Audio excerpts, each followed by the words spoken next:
আল্লাহ রাসূলের এই কথা শোনার পরে হযরতে খাদিজা রাদিয়াল্লাহু তাআলা আনহা তিনি তার প্রাণপ্রিয় স্বামীকে উদ্দেশ্য করে এই কথা বললেন, কাল্লা মা ইউখজিকাল্লাহু আবাদান, কাল্লা কখনো নয়, মা ইউখজিকাল্লাহু আবাদান। ওগো আল্লাহর পয়গম্বর, আল্লাহ তাআলা কখনোই আপনাকে লাঞ্ছিত, অপমানিত, অপদস্থ আপনাকে করবেন না। সুবহানাল্লাহ। একজন মহিলা তিনি দীপ্ত কণ্ঠে আল্লাহ রাসূলকে বলতেছেন, মা ইউখজিকাল্লাহু আবাদান, ওগো নবীজি আল্লাহ আপনাকে লাঞ্ছিত, অপমানিত করবেন না। নবীজি বললেন, খাদিজা তুমি এত সতর্কতার সাথে, এত গ্যারান্টি দিয়ে এই কথা তুমি কিভাবে বলতেছো? আম্মা জান খাদিজা রাদিয়াল্লাহু তাআলা আনহা তখন বলতেছেন, ইন্নাকা লাতাসিলুর রহিমা, ওগো নবীজি আপনি তো আত্মীয়তার সম্পর্ককে বজায় রাখেন, আপনি তো রক্তের সম্পর্ক যারা আছে তাদের সাথে আপনি সুসম্পর্ক রাখেন, তাদের সাথে আপনি সৎ আচরণ করেন। সুবহানাল্লাহ। রাসূলুল্লাহ সাল্লাল্লাহু আলাইহি ওয়াসাল্লামের আচার আচরণ, তার রক্তের সম্পর্ক, আত্মীয়তার সম্পর্ক কি পরিমাণ বজায় রেখেছেন,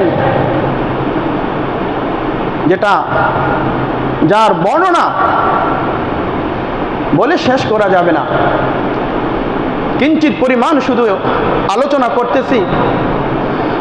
আল্লাহ রাসূল সাল্লাল্লাহু আলাইহি সাল্লামের প্রাণপ্রিয় সহধর্মিনী আম্মা জান খাদিজা রাদিয়াল্লাহু তাআলা আনহা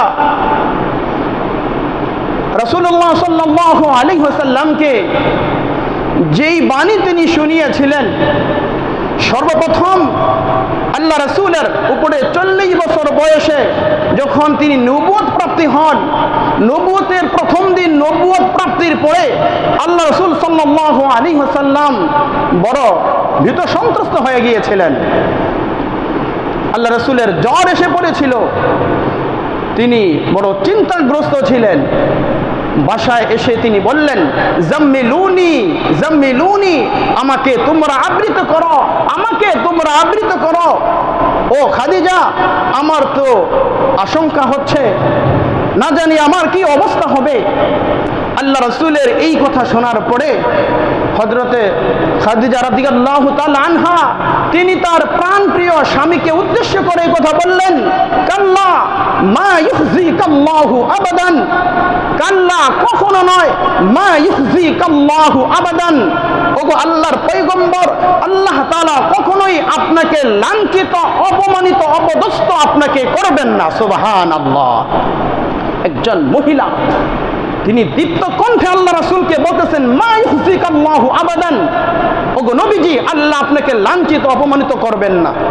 নবীজি বললেন, খাদিজা তুমি এত সতর্কতার সাথে, এত গ্যারান্টি দিয়ে এই কথা তুমি কিভাবে বলতেছো?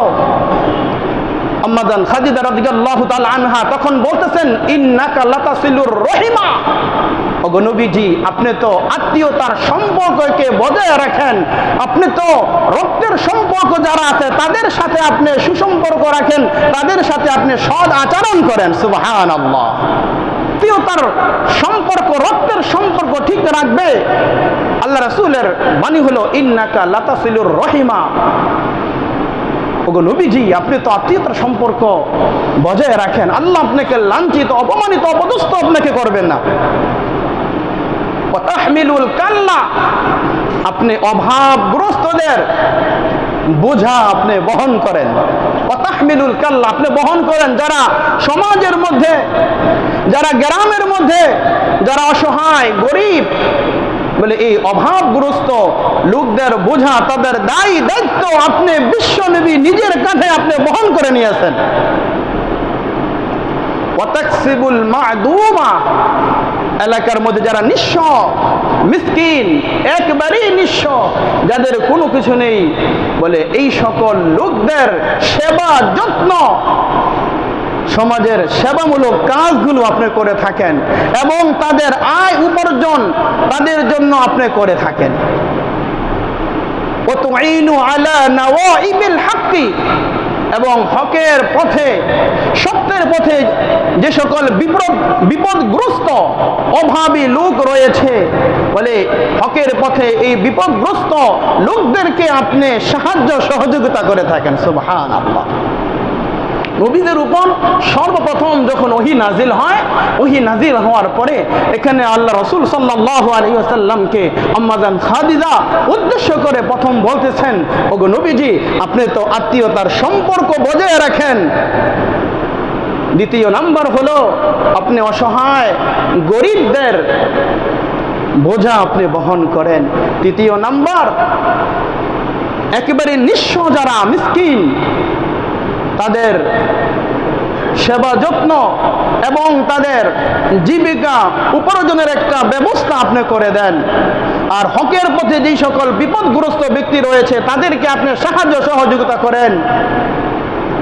এই পাঁচটা আমল আল্লাহ রাসূল সাল্লাল্লাহু আলাইহি সাল্লাম থেকে আমরা ওই দিন পেয়ে গেলাম। এই আমলগুলো করা যাবে ইনশাআল্লাহ।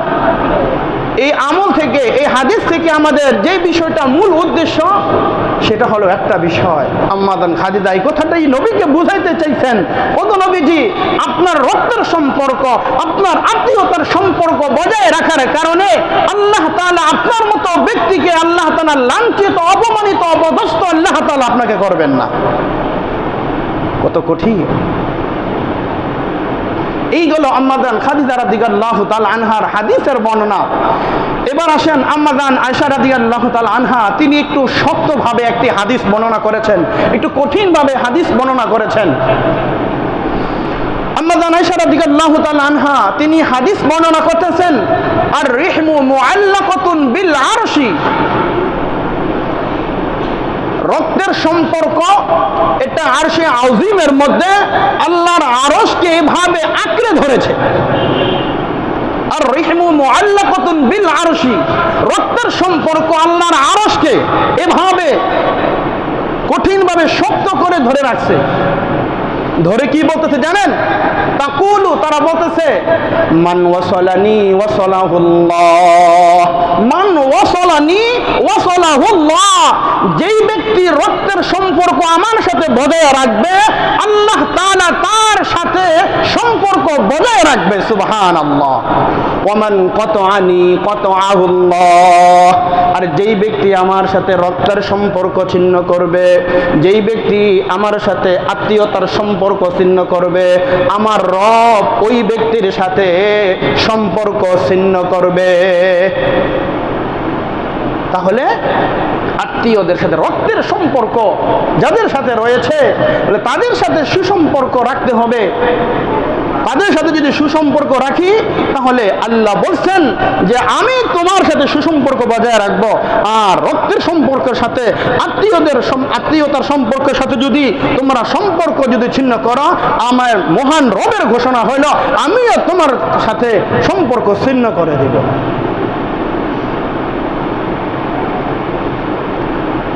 আল্লাহ তাআলা অপর হাদিসের বর্ণনা, আল্লাহ তাআলা যখন সমস্ত সৃষ্টিকুলকে যখন আল্লাহ তাআলা সৃষ্টি করলেন, সমস্ত সৃষ্টিকুলকে আল্লাহ তাআলা যখন সৃষ্টি করলেন, সৃষ্টি সম্পন্ন করার পরে এই রক্তের সম্পর্ক, এই রেহেম, এটা আল্লাহ তাআলার পাশে দাঁড়ায় গেল। আল্লাহ তাআলার পাশে দাঁড়ায়া বলতেছে, আমার একটা অভিযোগ। বলে কি অভিযোগ? বলে এই যে আমি যে রক্তের সম্পর্ক, এই রক্তের সম্পর্ক মানুষ দুনিয়াতে আমার সাথে ছিন্ন করবে।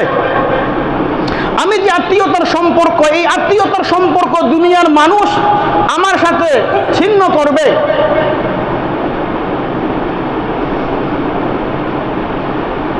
সমস্ত সৃষ্টিকুলকে সৃষ্টি করার পরে এখনো পর্যন্ত পৃথিবীতে আল্লাহ কাউকে পাঠান নাই। ওই সময় রক্তের সম্পর্ক, হাদিসের অন্য হাদিসের বর্ণনা হলো সৃষ্টিকুল সৃষ্টি করার পরে এই রেহেম, আল্লাহ তাআলার যে আঁচল, আল্লাহ তাআলার ইজ্জত এবং বরত্বের যে আঁচল রয়েছে, সেই আঁচলকে কঠিনভাবে শক্ত করে ধরেছে। আল্লাহ বললেন, কেন আমাকে এরকম ভাবে ধরেছ? বলে, আপনার সাথে এই মুহূর্তে আমি দাঁড়িয়েছি এজন্য যে কিয়ামতে দুনিয়াতে যারা বসবাস করবে তারা আমার সাথে সম্পর্ক ছিন্ন করবে। আমার অভিযোগ হলো তাদের থেকে প্রার্থনার জন্য, আশ্রয়ের জন্য আজকে আমি আপনার কাছে দাঁড়িয়েছি। আল্লাহ তাআলা বলতেছেন, শোনো, তোমার এই দাবি, তোমার এই অভিযোগের কথা আমি বলতেছি, তোমার সাথে যারা সম্পর্ক যুক্ত করবে আমি তার সাথে সম্পর্ক যুক্ত রাখবো, তোমার সাথে যারা সম্পর্ক ছিন্ন করবে আমিও তাদের সাথে সম্পর্ক ছিন্ন করব। তুমি কি এতে খুশি আছো কিনা? বলে, হ্যাঁ। রক্তের সম্পর্ক তখন বলতেছে, হ্যাঁ, এবার আমি খুশি। এর আগে কি শুনলেন? যে হাসরের কঠিন ময়দানে রক্তের সম্পর্ক আপনার পক্ষে আপনার বিপক্ষে সাক্ষ্য প্রদান করবে। হয়তো আপনাকে জান্নাতে পৌঁছে দিবে, নয়তো আপনাকে জাহান্নামের দ্বার প্রান্তে আপনাকে পৌঁছে দিবে।